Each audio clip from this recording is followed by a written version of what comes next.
From the All Indiana Podcast Network. The All Indiana Podcast Network. This is the News 8 Daily 8. Now the latest news. Kylie Conway has all the news you need to know. And more. Please stand by. Now, here's Wish TV's Kylie Conway. Hi, this is Kylie Conway, and this is the News 8 Daily 8 for Wednesday, June 17th.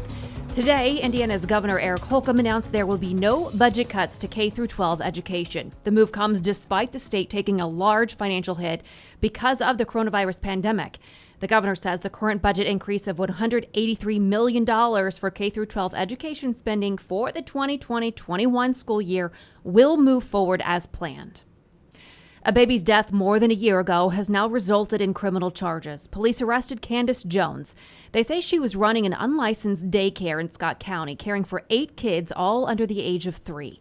In May of last year, police say she put a 6-month-old baby girl down for a nap on a mattress with blankets around her. When the mother came to pick up the child, the infant was unresponsive. The mother took the child to a hospital where she was pronounced dead. An autopsy showed a contributing factor in the death was unsafe sleep environment. Jones is facing multiple charges, including neglect of a dependent, resulting in death. A string of fires in Johnson County last night damaged 2 homes and burned 2 others to the ground. Luckily, no one was injured. Investigators have not officially ruled any of the fires in arson, but 3 homes in Greenwood and 1 in Whiteland all caught fire between 2 and 8 o'clock this morning.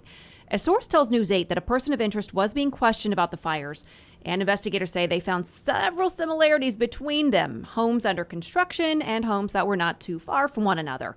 The first call came in around 2:45 this morning when a neighbor near Campus Lane and Shirk Way in Greenwood saw a house on fire. Just an hour and a half later, in the neighborhood across the street, another fire at a home on Darrow Drive. Both of those homes, total loss, and some neighboring homes also received some damage. Then around 7:30, a home in Whiteland on Wild Turkey Run caught fire. A half hour later, 8 o'clock, around the corner from Darrow Drive, the 4th home was burning. Luckily, a construction worker was able to put out that fire, extinguished it before it caused too much damage. The state fire marshal and ATF are investigating the string of fires so far. They've not released a cause or details on the person of interest that was being questioned earlier today. The mayor of Newcastle says the city has lost all of its snowplows and trash trucks in an overnight fire. The city street department building that housed the equipment burned to the ground a little after midnight. Off-duty firefighters were called in, and 2 other volunteer departments also showed up to fight the fire for hours. They were finally able to get it out around 5 o'clock this morning. Firefighters say they don't know what caused the fire yet, but say that it was catastrophic. Fortunately, no one was hurt. And in breaking news today, the Atlanta officer who shot Rayshard Brooks in the back, killing him, is charged with murder. Brooks was running from police and had pointed a stun gun at Officer Garrett Wolf when he was shot to death. The Fulton County District Attorney announced today that the charges would be coming. Wolf had already been fired after he fatally shot Brooks on Friday night. The shooting had sparked new demonstrations in Georgia's capital against police brutality.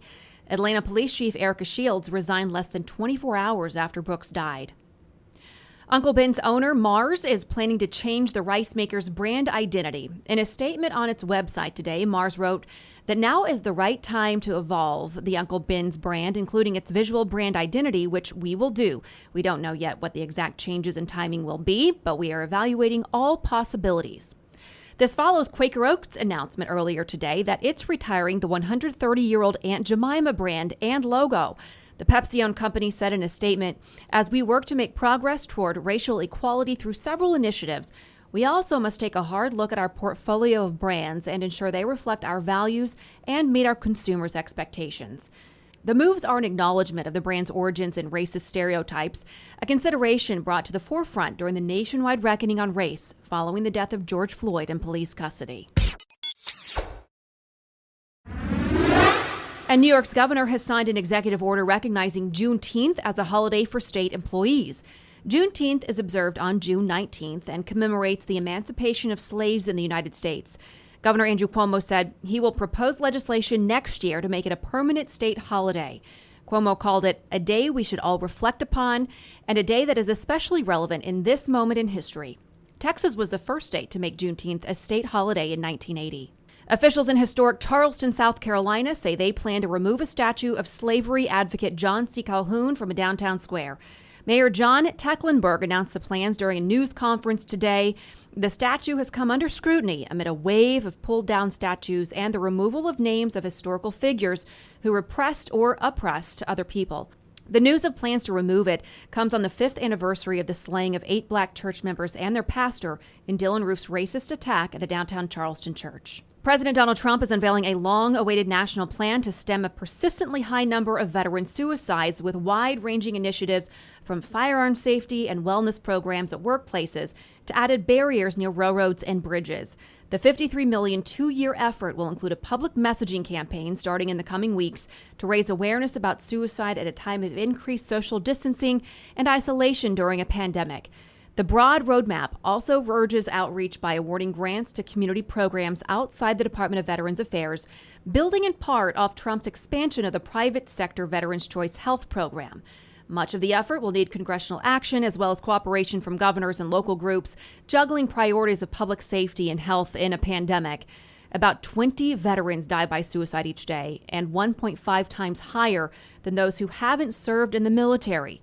The government says about 14 of those 20 were not under VA care, pointing to a need for improved outreach. White House officials also expressed concern today about an even greater risk of suicide due to economic strain and isolation stemming from social distancing restrictions. The effort, which is being dubbed the Prevents Initiative, will also aim to better coordinate research on suicide prevention across agencies, including Veterans Affairs, Defense and Homeland Security. PREVENT stands for President's Roadmap to Empower Veterans and End a National Tragedy of Suicide. Chinese media say more than 60% of commercial flights in and out of Beijing have been canceled as the city raises alert levels amid a new coronavirus outbreak. The website of the Communist Party's Global Times said that as of 9 a.m. today, a total of 1,255 flights to and from the capital's 2 major airports have been scrapped. Beijing has enacted a number of measures to limit travel in and out of the city, especially among those coming from districts where new cases have been detected. Beijing had essentially eradicated cases of local transmissions, but in recent days has added a total of 137 new cases with no new deaths. U.S. home construction rebounded 4.3% in May after steep declines caused by shutdowns over the coronavirus. The Commerce Department reported Wednesday that new homes were started at a seasonally adjusted annual rate of 974,000 last month after steep declines in April and March. Home builders are hoping that as the nation reopens, housing will post a strong recovery, helped by super low mortgage rates. But some analysts caution that the fledgling rebound could be derailed if cases of the coronavirus spike again, causing potential buyers to put off looking for a new home. This has been your News 8 Daily 8 for Wish TV. I'm Kylie Conway, online at wishtv.com, and follow us on Facebook when you search Wish TV. Check out more podcasts from the All Indiana Podcast Network now at allindianapodcastnetwork.com. allindianapodcastnetwork.com.